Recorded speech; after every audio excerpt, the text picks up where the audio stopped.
Hello everyone, welcome to another video. It's Michelle here. Hope you're doing well. If you saw my video yesterday and that horrible rain I was in, well, it's completely different today. It's really nice, it's very warm. I didn't need to wear long sleeves. This is going to be a much more pleasant walk.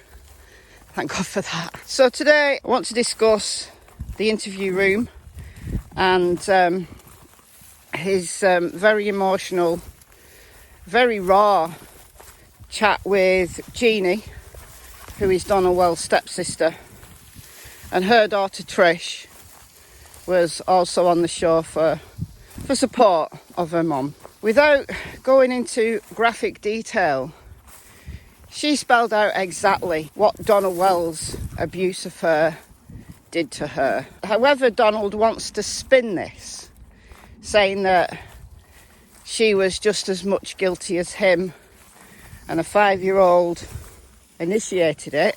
She was 5 when the abuse started. However he wants to spin it, doesn't wash. It absolutely doesn't wash. The things she was describing were typical ways in which essayers begin to groom and get their victim into a situation that is only ever going to continue. It's a foot in the door technique, so to speak. The intentions are sinister, and as Donald grew into a teenager, because he was 12 at the time this started, she didn't need to spell out what was going on. Chris McDonough towards the end dropped a name in there that we've never heard before, or certainly I've never heard before. Someone called Kelly, who is Donald's stepfather. So there's kind of like a blended family situation where Donald's biological father married Jeannie's biological mother, and there was like a bunch of kids from both sides of that union living together. And then Donald's biological mother married Kelly. Donald has mentioned his stepfather before in an interview. I couldn't put my finger on which interview it would have been.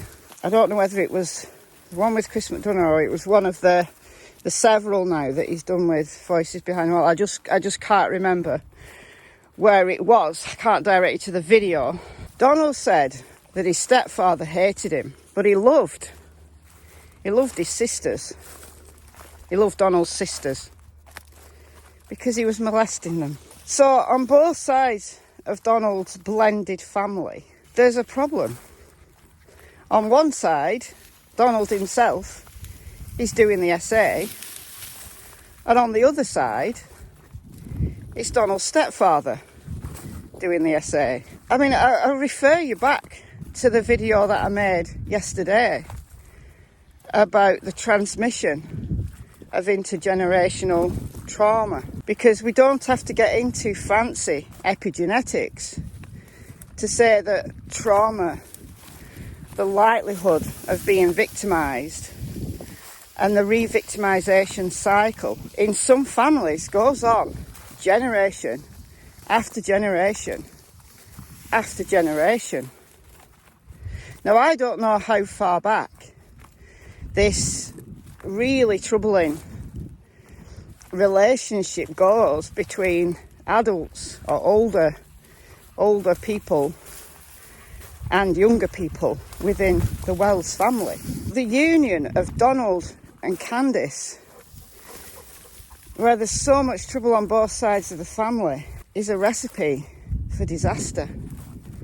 And this is what we've seen. Come on.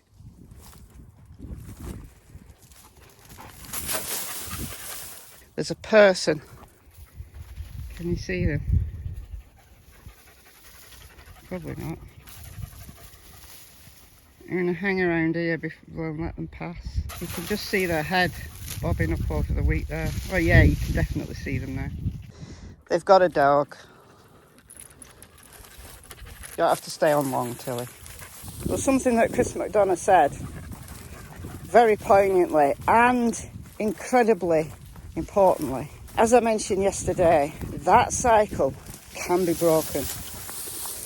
It might just take a crisis. It might just take a person to say no more, as Jeannie did when she was 12. You know, he was 19 years old at the time.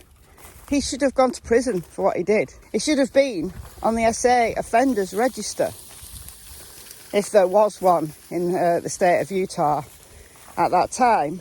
He should have been on it.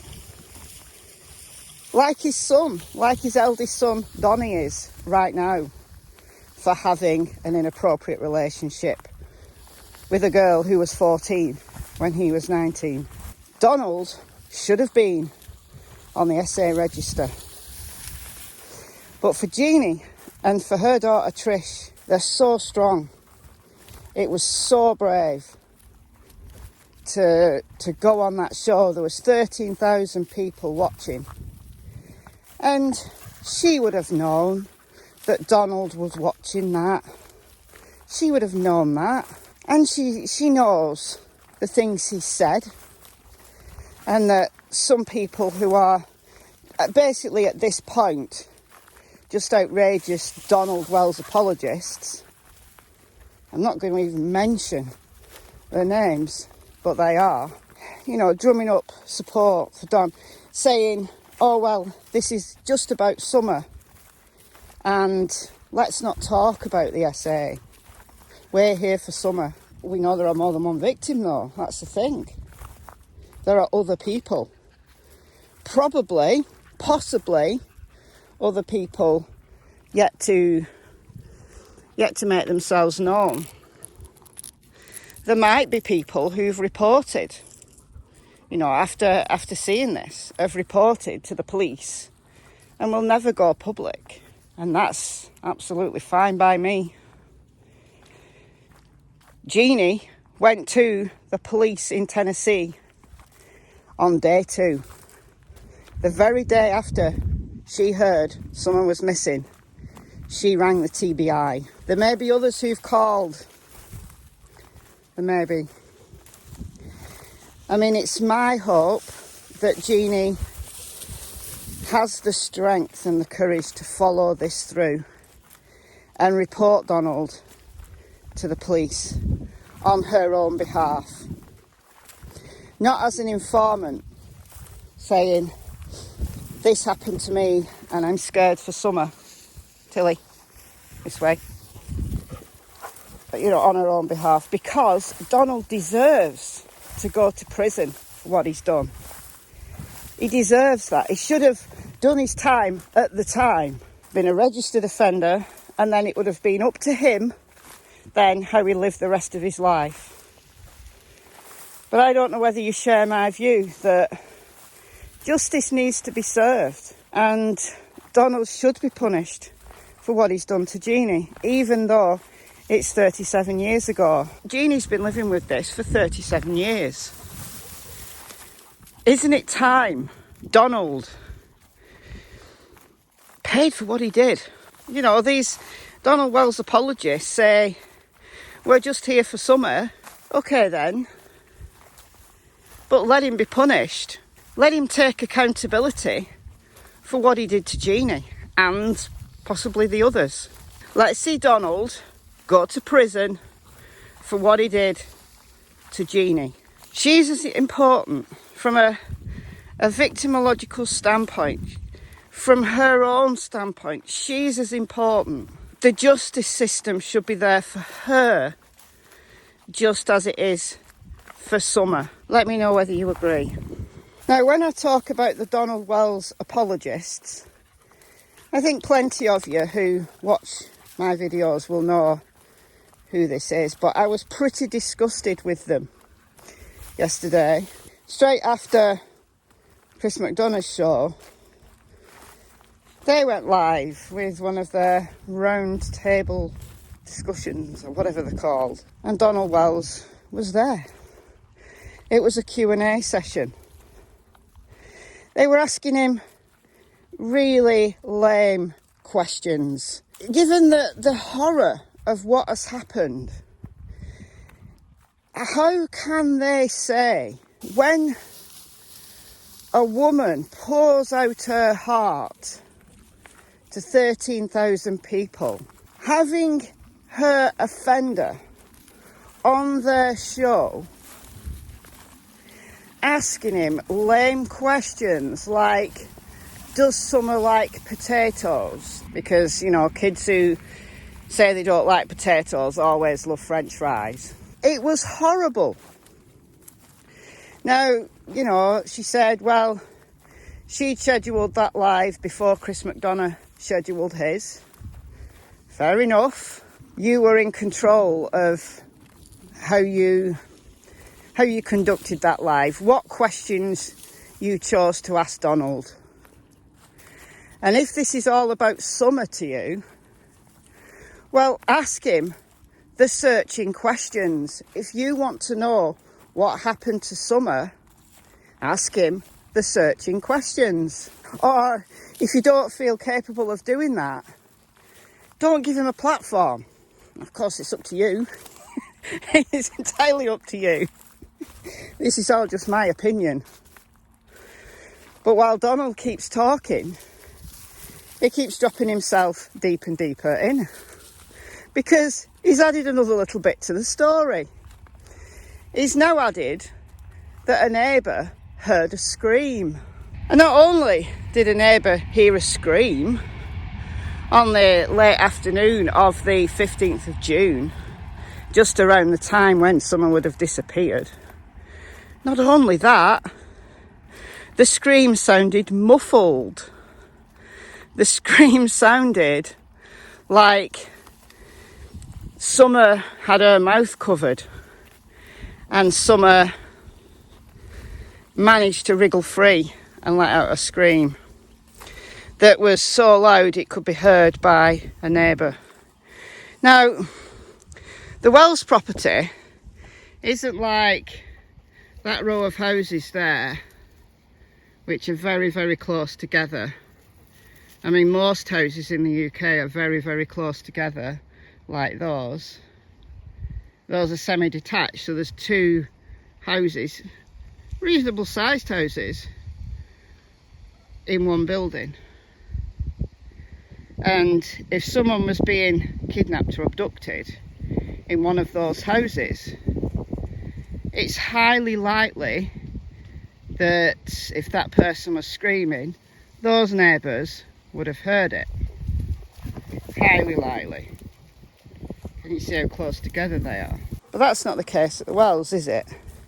They live atop of a hill, and then they have the drive that goes down to Ben Hill Road. And I know there are other properties on Ben Hill Road, and I know a scream can travel, you know, a fair way, I guess, if the wind's in the right direction.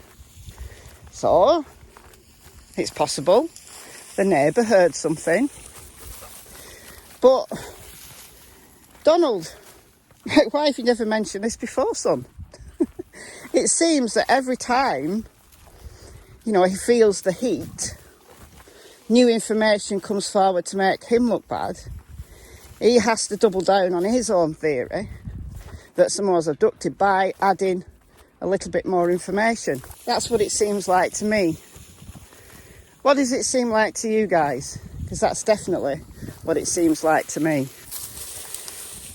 So what do I think to all this? Well, as I said, I think Donald should serve his punishment. He should atone for what he's done. And if he's, you know, if he's this religious man that he says he is, how is God going to forgive him if he consistently blames the victim? How does that work exactly? How does it work? Don't you have to truly atone for your sins to get forgiveness from God? Is that how it works or not? Certainly in Donald's church, is that how it works? He needs to do time for what he's done. I'm sorry, he does. Regardless of whether or not he had anything to do with Summer's disappearance. It's heartwarming to hear people so strong like Jeannie, acting as voices for those who have no voice. And it provides a message of hope for anybody who has lived with SA, under the shadow of it, for a long, long, long time. I'll tell you a little story. I have to be careful what I say because I don't want to dox myself. But one day I was sitting in the office of a victim support stroke advocacy agency, there for a meeting. The manager said, "Apologies, I've got to keep my phone on." It's like, fine. Because it was the day when the court judgment was due for one of the celebrities. I can't remember which celebrity, but if you're in the UK, you know, you remember, maybe if you're further afield, you'll know as well, that after entertainer Jimmy Savile died, and all of the horrific things he did to many, many people, when that all came to light, and there was an inquiry, and there was a number of other well-known figures who went to court because victims came forward. But one of the judgments was due to come in, and she wanted to keep her phone on because when there was publicity in the media, what it inspired people to do was ring in for support. That hearing a story in the news and hearing that even after many years an offender had gone to prison and justice had been served, it inspires people who've been living in the shadow of SA. It inspires them to come forward, not necessarily to the police, but to ring a service, just to talk, just to listen to somebody, have someone listen to them. If that judgment had come on that day, that manager would have had to get as many people in working on that day in the days coming to take the calls of people who just want to talk. And I hope that Jeannie's story inspires people to break their own cycle of abuse.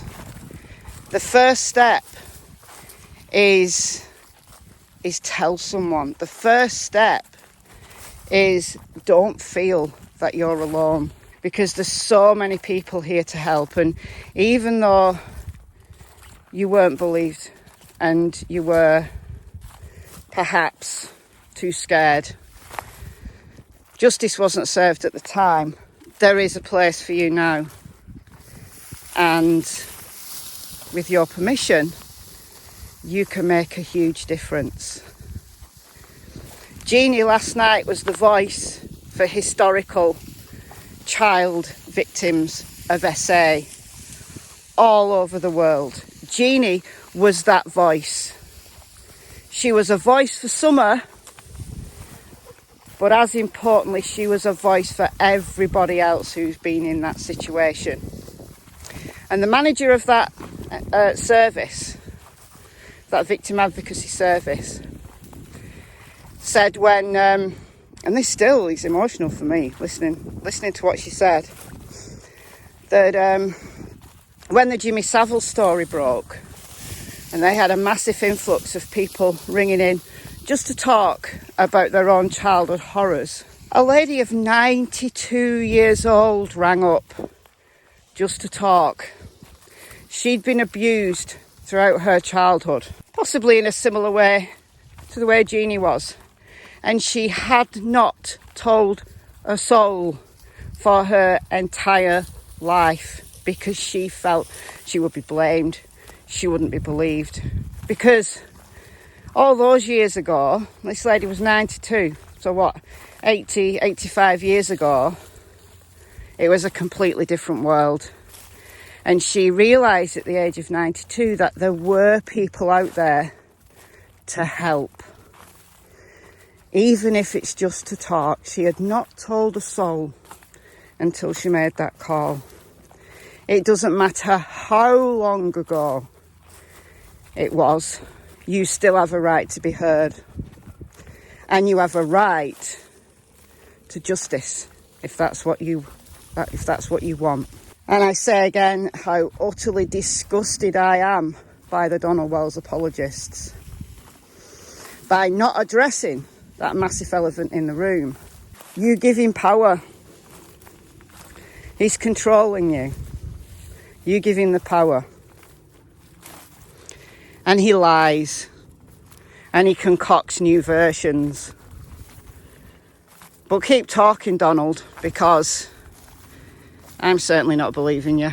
And I hope you do go to the sheriff's office or the TBI or wherever it is you said you were going to send Candice. Why are you sending Candice? Why can't you go, Donald? Right, you said you're going to go and get a police report or go and see if you can get a police report. I hope you do. Are they going to give you a police report? Because, you know, as Sheriff Ronnie Lawson said, everyone's a suspect. And the more you keep talking, son, the more suspect you become. In my humble opinion. Power to Jeannie. Power to her strength. And I hope she's empowered. Not only herself, but so many others. So let me know what you think in the comments below. I've been Michelle. Hope you're well. I'll see you in the next video. And it's goodbye from Miss Tillington and Miss Cassie Springer.